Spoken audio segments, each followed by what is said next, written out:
देख बाबा यार मत देख सारे मोबाइल देखवार आवश्यक ना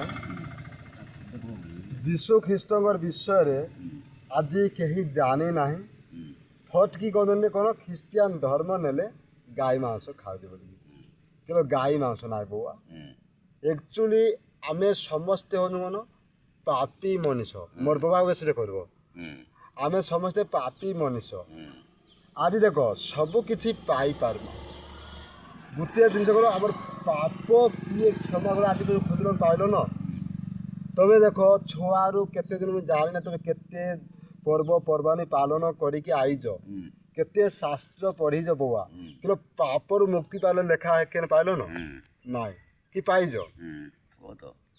को कहबार कि ना तबे कहले सिने मुझे क्या कहबे मु तो पापर मुक्ति हेले जानी चाहिए यार मुझे क्या कहबे ठीक पापर मुक्ति मुझे पापर मुक्ति हेले बोले नहीं चाहिए यार होइते महापुर आनी जे मुई तो ना मन किसी ना रे किसी कौन सार पाप ना के मन पुण्य ना मोर तो सब बातरा करके सब साइदेली दम बाग बाग देली देवता पाखे रहले देवता पाखे ना होई पाबु का ना पापी हो गए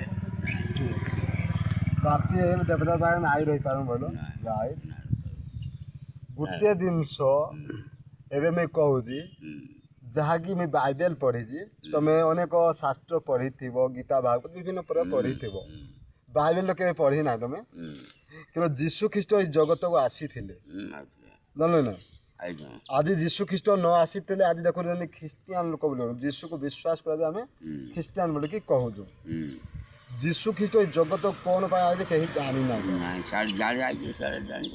नहीं सेटा जीशु ख्रीस्ट समस्त जाति को जाइए समस्त जाति आसी से जीशु ख्रीस्ट पापी मान उद्धार करवा लगे आई एक्चुअली जी कौन बिना पापर जन्म जी पवित्र जन्म से ही मुक्ति कर गोटे पापी का मुक्ति कर गोटे चोर का साधु रास्ता देख पार्बा कि गोटे कौन मदुआ का मद पीरा से मद छाड़ किए छाड़वा जी प्रकृति ब्रह्मचारी जेन ब्रह्मचारी अर्थ कौन बुआ आम जीशु ख्रीस्ट विषय तुमने पढ़ी जानी ना मुझे आज से कहली केते कथा बुआ के सुजोग देव बोलिकी से जीशु ख्रीस्ट पवित्र जन्म होते जितने से जन्म हेले राजा मान आई मुंडिया मारदे कौन जीशु ख्रीस्ट पापी मान कले कौन जब तुम पुओ मार खाओ कि मार खाई तुम संभाल गा जिते बल थी पर्यटन तुम्हें घुचेकी मोर पुओ को कहीं पिट बुंदा कहीं पिट तुम्हें कह कि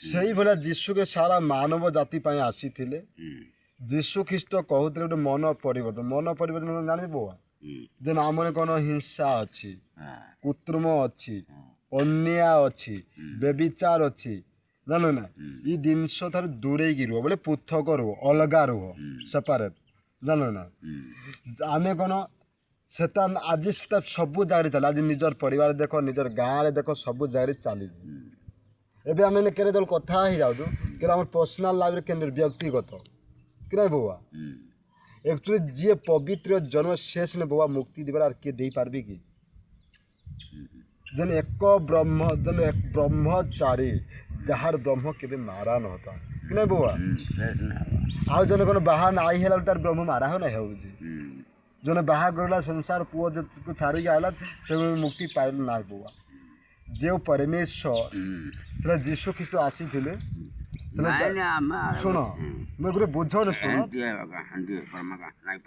ना देखो शुण तो बाध्य करना बुआ आम बोबा बाप बो भले कथा बोबा बोलू कि ना जीशु ख्रीस्ट देख गोटे बाइबल लिखा है कारण ईश्वर जगत को एरे बड़ प्रेम कले जे से अपना अद्वितीय पुत्र को दान कले जे कहीं विश्वास करे से विनष्ट नहीं कि अनंत जीवन प्राप्त हुए जान ना बुआ कारण ईश्वर जो एरे बड़ प्रेम कले जे प्रेम विभिन्न स्वामी स्त्री प्रेम पारिवारिक प्रेम देश प्रेम से ईश्वर केरे बड़ प्रेम कले अद्वितीय पुत्र स्वर्ग जाकि जगत को छाड़े अद्वितीय पुत्र किए जीशु ख्रीस्ट जे कहीं विश्वास करे जी भी आम कौन तीन जन मामू अच्छे तुम्हें अच्छ मुई अच्छी इन कौन मुझे जड़े विश्वास जी कहीं विश्वास करे से विनष्ट अनंत जीवन विनष्ट कौन नष्ट ना अनंत जीवन जान बुआ के सर ना ହଁ କହିକିରି ସେ ତମର ଗୋଟେ ଆସୁଛ ପ୍ରଶ୍ନ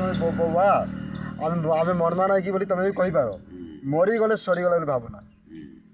ଆମର ଏଇ ଶରୀର ମରିଯାଉଛି, କେବଳ ଆମର ଆତ୍ମା ଜୀବିତ ରହୁଛି ନାହିଁ ବାବା।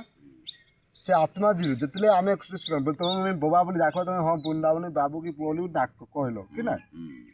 ଯେତେବେଳେ ଆମେ କହିବା ଗୋଟେ ପାପୀ ପ୍ରଭୁ, ମୁଇଁ ଗୋଟେ ଦିନହୀନ ଅଯୋଗ୍ୟ ପ୍ରଭୁ, ମୁଇଁ ତମନେ ସମର୍ପଣ ହେଉଛି ପ୍ରଭୁ ଯୀଶୁ ମତେ ସୂଚି କର, ଏତିକି କେବେ କହିଦେ ବାବା କି ନାଇଁ କହି? ନାଇଁ ମୁଁ ଜାଣି ନାହିଁ, ଚିହ୍ନି ନାହିଁ, କାଁ ହଁ ଜାଣି ଚିହ୍ନି ନାହିଁ, ଜାଣି ନାହିଁ କି ଶୁଣି ନାହିଁ, ନାଇଁ ସେଥିଲାଗି କାହିଁ ଯାଇଥିଲ? ଶୁଣ ଆରେ ମନ ଦିଅ ଜାଣ ଶୁଣ ବାବା, ଆରେ ଜାଣି ନାହିଁ କି କିଏ କହି ନାହିଁ, ମୋତେ ବି କେହି କହି ନାହିଁ ଥିଲେ।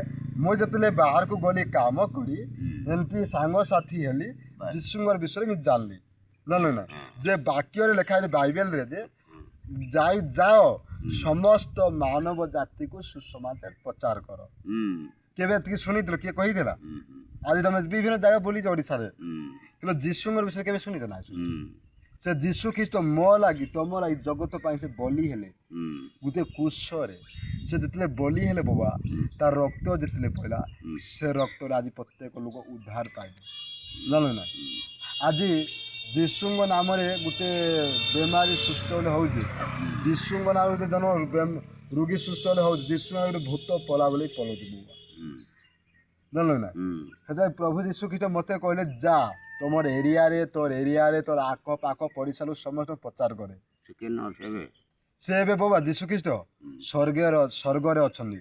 ସେ ଆସିଲେ ଜଗତକୁ ଶୁଣ କେଉଁ ଜିମା ଠିକ୍ କଥା କହିଲ। ଯୀଶୁ ଖ୍ରୀଷ୍ଟ ଗୋଟେ କଥା କହିଛନ୍, ଆଉ ସେଟା ମୋତେ ବୁଝ ଦେଇଛନ୍, ଯେ ପର୍ଯ୍ୟନ୍ତ ପ୍ରତ୍ୟେକ ମାନବ ଜାତି ଯୀଶୁ ଖ୍ରୀଷ୍ଟ ନାଇଁ ଶୁଣିଥିବା ସେ ପର୍ଯ୍ୟନ୍ତ ଯୀଶୁଙ୍କ ଦ୍ୱିତୀୟ ଆଗମନ ହେବ ନାହିଁ। ଗୋଟେ ଆତ୍ମା ଯଦି ବିନଷ୍ଟ ନ ହଉ, ପ୍ରତ୍ୟେକ ଦିନ ଆଣ୍ଠୁରେ ଆଇବେ, ପ୍ରତ୍ୟେକ ଦିନ ଯୀଶୁ ଖ୍ରୀଷ୍ଟ ବୋଲି ସ୍ୱୀକାର କରିବେ, ତାପରେ ଯାଇକି ଆମେ ସ୍ୱର୍ଗ ରାଜ୍ୟ ଯାଇପାରିବା। ଆଜି କୋଟି କୋଟି ଲୋକ, କେତେ ଲୋକ ଜନ୍ମ ହେବେ, ସେ ଲୋକ ଆଜି ଯୀଶୁଙ୍କ ବିଷୟରେ ଶୁଣିଛ ନା? ତମେ ଶୁଣିଥିଲ ନା? ଖ୍ରୀଷ୍ଟିଆନ ଧର୍ମ ବୋଲି ଜାଣିଥିଲ, କିନ୍ତୁ ଖ୍ରୀଷ୍ଟିଆନ ଧର୍ମ ନାଇଁଟା। ଇଟା ହେଲା ମନ ପରିବର୍ତ୍ତନ, ଯେନ୍ ହିଂସା କୃତ୍ରିମ ଅନ୍ୟାୟ ଅତ୍ୟାଚାର ଆମକୁ ଆଗ ଦୂରେଇକି ରହିବାର ଅଛି। ମାଛ ମାଂସ ଖାଲି ଖରାପ ନାହିଁ, ହଁ କିନ୍ତୁ ଯେନ୍ ଆମେ ଖରାପ କାମ କରୁଛୁ, ଅନ୍ୟାୟ କରୁଛୁ, ଅତ୍ୟାଚାର କରୁଛୁ, ଏଥିରୁ ପରମେଶ୍ୱର କହୁଛନ୍ତି, ଯୀଶୁ ଖ୍ରୀଷ୍ଟ କହୁଛନ୍ତି କି ତମର ଶାସ୍ତ୍ର ବି କହୁଛି ଯେ କେବଳ ଯୀଶୁଙ୍କ ବିନୁ ଆଉ କେହି ପରିଧାନ, କିନ୍ତୁ ଯୀଶୁଙ୍କ ବିନୁ ଆଉ କିଏ ଜୀବିତ ହଉଥିବେ କିଏ ପ୍ରୁଫ୍ ଦେଇପାରିବେ କି? ମୁଇଁ ଯାଇଛନ୍ତି କେତେ ଜାଗା, କିନ୍ତୁ ଯୀଶୁକୁ ଶୁକ୍ରବାର ଦିନ ମଲେ, ତାକୁ ସମାଧି ଦିଆଗଲା, କବର ଦିଆଗଲା, ସେ ରବିବାର ଶନିବାର ରାତିରେ ଦେହ ଧରି ଜୀବିତ ଉଠିଛନ୍ତି। ଆଜି ଯେତେବେଳେ କ୍ୟାଲେଣ୍ଡରରେ ମସିହା ସାଲ ଖ୍ରୀଷ୍ଟାବ୍ଦ ବୋଲି କହୁଛନ୍ତି ନା ବାବା, ସେ ଏଇଟା ଗୋଟିଏ ପଏଣ୍ଟ କେଲ ଯେବେ ଆମେ ସ୍ୱୀକାର କରମା ମୁଁ ଗୋଟେ ପାପୀ ଅଯୋଗ୍ୟ ପ୍ରଭୁ, ମୁଇଁ ତମେ ସମର୍ପଣ ହେଉଛି ପ୍ରଭୁ, ମୋତେ ସୂଚି ଉଦ୍ଧାର କଲେ ବୋଲେ ପ୍ରଭୁ ଆମକୁ ଉଦ୍ଧାର କରିବେ। ଇନେ କେତେ ଲୋକ ଯାଉଛନ୍ ଆଉଛନ୍, ମୁଇଁ ତମକୁ ଦିନ ବାବା ବୋଲି ମୁଇଁ ତମର ଆଗକୁ ଆଇଲି କି ନା, ନହେଲେ ଆସିଥାଇବି। ମୋର ବାବା ମୋତେ ବହୁତ ବିଷୟ ଶିକ୍ଷା ଦେଇଛନ୍, ବହୁତ ବିଷୟ ଜାଣିଛନ୍, କିନ୍ତୁ ଯୀଶୁଙ୍କର ବିଷୟରେ ମୋର ବାବା ଜାଣିନା। କିଏ କହିଥିଲେ ଯୀଶୁଙ୍କର ବିଷୟରେ? ଇ ମାମୁଁ ଆଇ କହିଛନ୍ କି କିଏ କହିଛନ୍? କହିବେ ଯେ ଏଇଟା ଭଲ ନା, କେଲ ଦେଖ ପାପରୁ ମୁକ୍ତି ପାଇବା ଲାଗି। ଯଦି ତମେ ବହି ତ ପଢ଼ି ଜାଣିଛ, ମୁଁ ଜାଣିନେ, ଯଦି ବହି ପଢ଼ବ ବୋଲେ ଆଗାମୀ ଦିନ ବହି ଯଦି ଫ୍ରିରେ ଦେବି। ଜାଣିଲ ବାବା, ଆରେ ଯେ ମନ ଦିଅ, ସେଥିଲାଗି ମୁଇଁ ଇଟା ଆଇଥିଲି କହିବା ଲାଗି। ଆଉ କେବେ ଦିନରେ ସମୟ ଦେବ ବୋଲେ ଏମିତି ଧୀରେ ଧୀରେ ଆମେ ଶିଖେବି ମୁଇଁ ତମକୁ। ତମେ ମୋର ବାପା ବୟସ୍କ ଲୋକ, କିନ୍ତୁ କିଏ ପାପରୁ ଉଦ୍ଧାର ପାଇଁ କିଏ କହିଲ ନା? ପ୍ରଭୁ ଯୀଶୁ ଖ୍ରୀଷ୍ଟ ଯେଉଁମାନେ ପାପରେ ଥିଲେ, ଯେଉଁମାନେ ବିନଷ୍ଟ ଥିଲେ, ସେମାନେ ଦୟା କଲେ। ଗୋଟେ ସମରଣୀୟ ସ୍ତ୍ରୀ ଥିଲା, ତାର 5ଟା ସ୍ୱାମୀ ଥିଲେ, ସମରଣୀୟ ଜାତି ତ ସେ। ଯୀଶୁ ଖ୍ରୀଷ୍ଟ ଯାଉଥିଲେ ଗୋଟେ କୂଅରେ, ଗୋଟେ ଗାଁକୁ ଯାଉଥିଲେ, ସେ କୂଅରେ ସେ ସମରଣୀୟ ସ୍ତ୍ରୀ ପାଣି ନେଇ ଆଇଛି। ତାପରେ ସମରଣୀୟ ସ୍ତ୍ରୀ କହିଲା ପାଣି ଦେଇ ଦିଅ, ତମେ ଯେମିତି ଆମେ ଆମର ପାଇବା ନା, ଯୀଶୁ ତମେ ମୋତେ ପାଣି ଟିକେ ଦିଅ, ତମେ ଏଇ କୂଅରୁ ଯେନ୍ ପାଣି ମାଗୁଛ, ଏଇଟା ଜାକୁବର କୂଅରୁ ତମେ ପାଣି ମାର, କିନ୍ତୁ ଜୀବିତ ପାଣି ମୁଇଁ ଦେବି। ସେଦିନ ଭାବବାଦୀ ଆଇବାର ଥିଲା ଯେ ଯୀଶୁ ଖ୍ରୀଷ୍ଟ ତମେ ଆସେ, ହଁ ତାପରେ ପଚାରିଲେ ତୋର କେତେଟା ସ୍ୱାମୀ? 5ଟା ସ୍ୱାମୀ। ମୁଁ ଯାହାର ପାଖରେ ଅଛି ସେ ମୋର ସ୍ୱାମୀ ବି ନାହିଁ ବୋଲି କହିଲେ। ତାପରେ କହିଲେ ତମେ ହିଁ ମୋର ସବୁ କିଛି। ସେ ସମରନା ସ୍ତ୍ରୀ ଯେତେବେଳେ ଥିଲେ ତା ଦ୍ୱାରା ତାଙ୍କର ଗ୍ରାମ ସବୁ ଉଦ୍ଧାର ପାଇଲେ ବୁଆ। ଆଜି ଯେଉଁମାନେ ପାପ କରୁଛନ୍ତି ତାକୁ ଦଣ୍ଡ ଅଛି କି ନାହିଁ ବୁଆ? ପାପରୁ ମୁକ୍ତି ଅଛି। ଯଦି ପାପ ଆଣିବ ଆମେ ଜାଣିପାରୁନୁ ପାପରୁ ମୁକ୍ତି ଅଛି।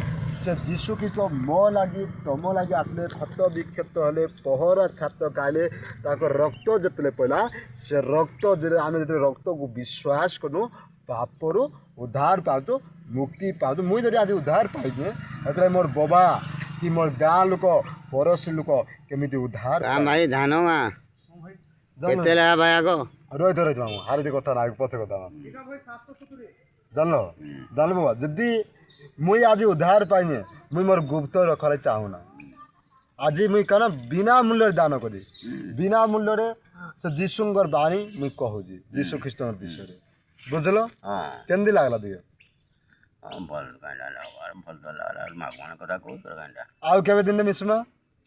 ମୁଁ ତ ସବୁଦିନ ଅଛି କାହିଁଟା ଅଛି ନା ମୁଁ ତ ଯେଇଟା କାହିଁଟା ହଉ ଧନ୍ୟବାଦ। ମାଲ ଫାଲେ ଦାମ ଭଲ ଆଣବ ଯେନ୍ତା ଶୁଣମା ହଁ ଆଉ କାହିଁଟା ଅଛି ଏମିତିରେ ଟାଇମ୍ ଦେବ। ଆମେ ତ ଆଉ ସେଟା ନାଇଁ ନେଇପାରୁ। ନା ନାଇଁ ନିଅ ବୋଲି କହିଲି କା ଇଗ୍ନୋର ଶୁଣିଲ କେମିତି ଲାଗଲା? ବିଶ୍ୱାସ ତ ହେଲା ମୂଳ। ହଁ ବିଶ୍ୱାସ ନାଇଁ କଲେ କେନ୍ତା ନାଇଁ ନିଅ ବୋଲି କହୁନା। ମୁଇଁ ତମକୁ ଗୋଟେ ଜିନିଷ ଶୁଣିଲି କେମିତି ଲାଗଲା? ନାଇଁ ହଁ ବିଶ୍ୱାସ ଥିଲେ ସବୁ ହବା। ଠିକ୍ ଅଛି ହଉ ମୁଁ ଆହୁରି ଆରେ ମାରି ଦେଖ ମୁଁ ତ ଆରେ ଦେଖ ଜଗନ୍ନାଥଙ୍କୁ ସେବା କରୁଛି ଆରେ ଶୁଣ କରୁଛ ମନା ନାହିଁ କିଲୋ ଶୁଣ ପିଟବା ମତେ ସେ ଶୁଣ ପିଟବା ବୋଲ ବାବା। ନାଇଁ ପିଟେ ଜଣକୁ କରୁଛ ପୁଣି ଆଉ ଜଣକୁ କରୁ ବୋଲି ମାଡ଼ ଦେବା। ହଁ ମାଡ଼ ଦେବା ଠିକ୍ କଥା ବାବା କହିଲ। ଜଗନ୍ନାଥ ସବୁ ଦେଇପାରବା ବୋଲ ଠିକ୍। କେବଳ ସେ ତମର ପାପରୁ ମୁକ୍ତି ପରିତ୍ରାଣ ଅନନ୍ତ ଜୀବନ ଦେଇପାରବା କି? ଠିକ୍। ଯଦି ମତେ ଚିହ୍ନିଛ ଯେ ଏଇଟା ସେ ଓମକାର ପୁଅ କାହାର ପୁଅ ମୁଁ ଜାଣିଛ ଦଶରଥର ପୁଅ ବୋଲିକି ବେଲପଦର ବୋଲିକି ଜାଣିଦେଲ ଗୋଟେ ବড় ବୋଲିକି ଦେଖି ପାରିଲ କ୍ଲିଅର।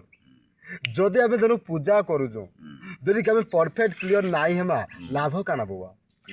ଦାଉଦ ଯଦି ଆମେ କ୍ଲିଅର ନାଇଁ ମା ମୁଁ ଯଦି ତମର ବୋବା ବୋଲିକି ଆଇଲି ତମକୁ ମୁଇଁ କଣ ତମର ଯଦି ମୋର କିଛି ଫାଇଦା ନାହିଁ ତମର ସେବା କରି ତମର କଥା ମାନିଲେ କାଣ ଲାଭ?